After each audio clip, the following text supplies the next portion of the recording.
Next topic start करते हैं। Next topic है first Anglo Afghan war. Topic start करने से पहले आपसे प्लीज़ रिक्वेस्ट है कि आप मेरी वीडियो लाइक कर दीजिएगा, कमेंट कर दीजिएगा, शेयर कर लीजिएगा और सब्सक्राइब भी कर लीजिएगा मेरे इस चैनल को, क्योंकि मेरे बहुत कम सब्सक्राइबर हैं अभी। तो मेरी रिक्वेस्ट है अगर आप लोग सब्सक्राइब कर लीजिएगा तो मेरा भी भला हो जाएगा कुछ।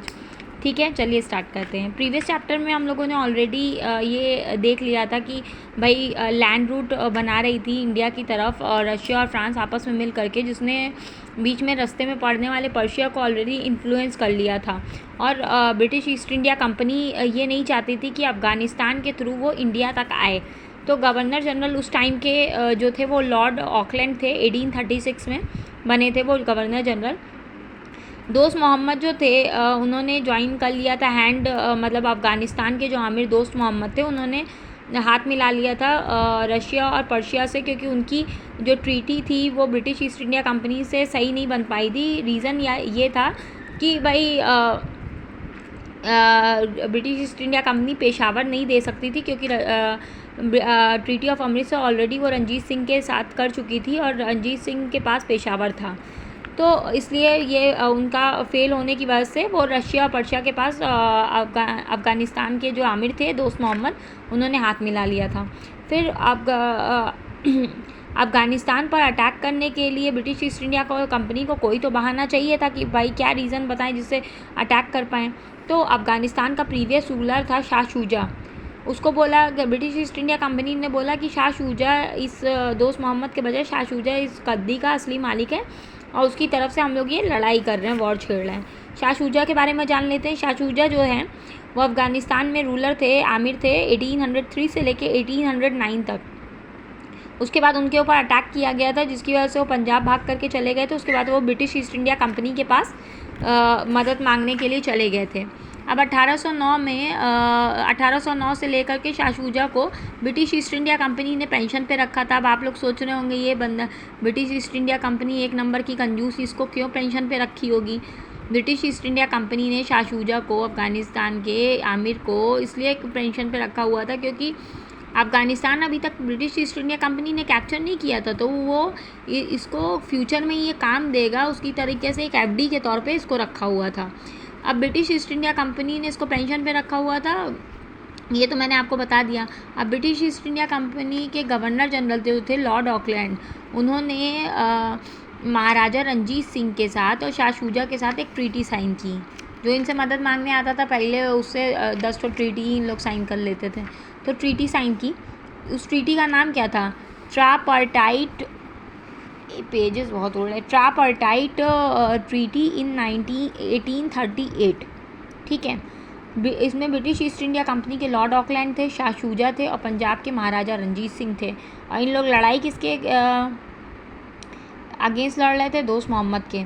तो इस ट्रापार्टाइट ट्रीटी 1838 में शाह शुजा को ये बोला कि भाई तुम्हें गद्दी का मालिक तो बना दिया जाएगा अफ़गानिस्तान का, उसके बदले में तुम ये करोगे कि फॉरेन पॉलिसी में, मतलब कोई भी ब्रिटिश ईस्ट इंडिया कंपनी या कोई भी यूरोपियन पावर तुमसे हाथ मिलाने की कोशिश करे तो वो उसमें तुम कुछ उनसे हाथ नहीं मिलाओगे। वो सारी कंट्रोलिंग पावर किसकी रहेगी? ब्रिटिश ईस्ट इंडिया कंपनी की रहेगी। रंजीत सिंह के लिए बोला कि रंजीत सिंह का जो राइट बैंक ऑफ इंडस में जो है क्लेम वो कर रहे हैं वो उनको दे दोगे। फिर शाह शुजा ने बोला कि सिंध पे भी जो तुम्हारे क्लेम्स हैं हक जताते हो वो भी छोड़ दोगे। ठीक है, ये सारा था। उसके बाद फिर देखते हैं। फिर असल में गर्मी भी हो रही है और पंखा भी चलाना ज़रूरी है, और पंखा चला रहे हैं तो पेजेस उड़ रहे हैं। चलें, 1839 में फिर ये सारी ट्रीटी हो गई थी, ट्रीटी ऑफ ट्रिपार्टाइट ये हो गई थी। तो उसके बाद 1839 में फर्स्ट एंग्लो वार स्टार्ट हुआ और ये चला कब तक? 1842 तक चला। अब भाई अफ़गानिस्तान में एंटर करने के लिए ब्रिटिश ईस्ट इंडिया कंपनी ने रास्ता चुना क्योटा से, फिर उसके बाद कांधार, फिर गजनी, फिर जो अफ़गानिस्तान की कैपिटल है काबुल, जहाँ पे दोस्त मोहम्मद थे, यहाँ तक का रास्ता चुना। वो चाहते तो पंजाब से भी एंटर कर सकते थे, मगर पंजाब में जो रंजीत सिंह थे, महाराजा रंजीत सिंह, उन्होंने ब्रिटिश ईस्ट इंडिया कंपनी से बोला मैं हाथ तो मिला रहा हूँ मगर मैं अपनी एरिया से तुम्हें जाने नहीं दूंगा, तुम कोई और रास्ता चुनो। तो उन्होंने ये रास्ता चुना था। अब ब्रिटिश ईस्ट इंडिया कंपनी का ये तो मैंने आपको बता ही दिया है। अब अफ़गानिस्तान रूलर जो हैं उनके पास अपनी फोर्सेस नहीं होती थी, वो अपनी कोई आर्मी नहीं बना के रखते थे, वो डिपेंडेंट होते थे वहाँ की ट्राइबल चीफ्स के ऊपर और ट्राइबल ग्रुप्स के ऊपर। जब भी उनको वार में करना होता था तो वो इनकी मदद लेते थे।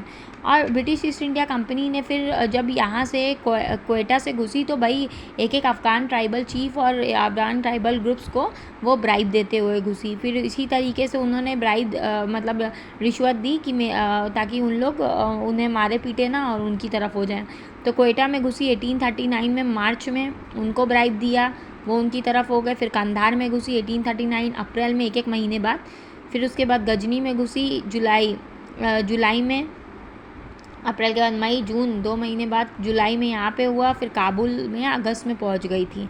फिर दोस्त मोहम्मद को उसने हटा दिया था गद्दी से और यहाँ पे शाह शुजा को बैठा दिया, आमिर बना दिया अफ़गानिस्तान का। उसके बाद क्या हुआ कि उसके बाद जो काफ़ी सारे मेजॉरिटी ऑफ ब्रिटिश ट्रूप्स जो थे वो वापस तो इंडिया आ गए, मगर उन्होंने कुछ ट्रूप्स जो अफ़गानिस्तान में भी ब्रिटिश ईस्ट इंडिया कंपनी ने छोड़ दिए शाह शुजा के पास। अब ये ऑफिसर्स तो वहाँ पे उनको पता था कि अब यहाँ पे काफ़ी लंबे टाइम के लिए रहना है, तो उन्होंने अपनी फैमिली को भी बुला लिया रहने के लिए। तो ये चीज़ अफ़गानिस्तान के ट्राइबल चीफ्स और ट्राइबल ग्रुप्स जो थे जिन्होंने मदद की थी ब्रिटिश ईस्ट इंडिया कंपनी की अंदर घुसने में और उनको मारा पीटा नहीं था, तो भाई ये चीज़ उन लोग को बुरी लगी। और दूसरी ये चीज़ बुरी लगी कि शाह शुजा जो है वो एक क्रूअल रूलर था। तो ये दोनों चीज़ ट्राइबल चीफ्स को बुरी लगी। अब उन्होंने क्या किया, ट्राइबल चीफ्स ने ट्राइबल चीफ्स को ये भी बुरा लगा कि भाई शाह शुजा जो है अपनी मतलब गद्दी पे बैठा है, मगर वो तो पपेट की तरह काम कर रहा है, उसका तो कुछ अपना कोई डिसीजन ही नहीं है। इसके बाद क्या हुआ कि अफ़गान ट्राइबल चीफ्स ने अटैक किया ब्रिटिश सोल्जर्स पे और ब्रिटिश रेजिडेंसीज जो वहाँ पे रह रहे थे उनके ऊपर अटैक किया और उनको ख़त्म कर दिया। और उसके बाद शाह शुजा वहाँ से भाग के फिर से भाग गया। फिर ब्रिटिश ईस्ट इंडिया कंपनी को मतलब कि हार मान करके साइन करना पड़ा एक treaty with Afghanistan tribal chiefs के साथ। वो एक ट्रीटी साइन करना पड़ा 1841 में। फिर उसके बाद क्या हुआ कि उन्होंने उस बात पे राज़ी हुए कि ये दोस्त मोहम्मद जो पहले आमिर था अफ़गानिस्तान का, उसको वापस से गद्दी पे बैठाया जाएगा और यहाँ पे एक भी ब्रिटिश आर्मी नहीं रहेगी। फिर 1841 में लॉर्ड ऑकलैंड की इसकी वजह से काफ़ी बेइज्जती हुई उनके अपने एरिया में उसके बाद उनको क्या हुआ, उनको रिप्लेस कर दिया गया। उनकी जगह लॉर्ड एलियन बोरो को बना दिया गया गवर्नर जनरल 1841 में। फिर उसके बाद अब ये भाई लॉर्ड एलियन बोरो आए, इनको अपनी भाई जो आर्मी ऑफिसर्स मारे गए थे उसका बदला लेना था। फिर इन्होंने फिर से अफ़गानिस्तान पे अटैक किया और सितंबर 1842 में काबुल को फिर से रीऑक्युपाइड कर लिया। उसके बाद फिर एक ट्रीटी साइन हुई दोस्त मोहम्मद और ब्रिटिश ईस्ट इंडिया कंपनी में। मगर लॉर्ड एलियन बोरो को ये बात बहुत अच्छे से पता थी कि भाई अगर फिर से दोस्त मोहम्मद की जगह शाह शुजा को बैठाया तो फिर से ये ट्राइबल चीफ हमला करेंगे, परेशान करेंगे। तो उन्होंने दोस्त मोहम्मद को रूलर अफ़गानिस्तान का आमिर बना रहने दिया। और उसके बाद ब्रिटिश ईस्ट इंडिया कंपनी ने कहा कि बस एक चीज़ और बोली कि तुम जो बाहर के, उनको मेनली डर था रशिया और फ्रांस से, तो वो बोले कि बाहर के कोई भी फॉरेन पावर तुमसे हाथ मिलाने आएगा तो तुम उनके साथ कॉपरेट नहीं करोगे, तुम हम लोग को बताओगे, बिना हम लोग की परमिशन के कुछ नहीं करोगे। तो जो था वैसे ही रह गया है। 1839 से 1842 तक भाई ब्रिटिश ईस्ट इंडिया कंपनी ने लड़ाई लड़ी, उनका खर्चा हुआ, मगर हर जगह वो जा कर के जो वार इंडेमनिटी मांग लेते थे, अफ़गानिस्तान में उनका ऐसा कुछ चक्कर नहीं चल पाया। तो अगर आपको मेरी वीडियो पसंद आए तो प्लीज़ आप लाइक कर दीजिएगा, कमेंट कर दीजिएगा, शेयर कर दीजिएगा और सब्सक्राइब कर दीजिएगा। मेरी ये चीज़ रहती है कि मैं बहुत सिंपल लैंग्वेज में एक कहानी की तरह लोगों को बताने की कोशिश करती हूँ, क्योंकि एक कहानी है जो चीज़ हुई थी और डेट भी बीच बीच में बताने की कोशिश करती हूँ। तो सिंपल लैंग्वेज में मैं वीडियो बनाती हूँ। अगर आपको पसंद आए तो प्लीज़ आप मेरे चैनल को सब्सक्राइब कर लीजिएगा, क्योंकि मुझे बस सब्सक्रिप्शन चाहिए, बाकी तो कुछ और चाहिए नहीं, ताकि मेरा भी चैनल मोनेटाइज हो जाए और अच्छे से वर्क करने लगे। Thank you so much.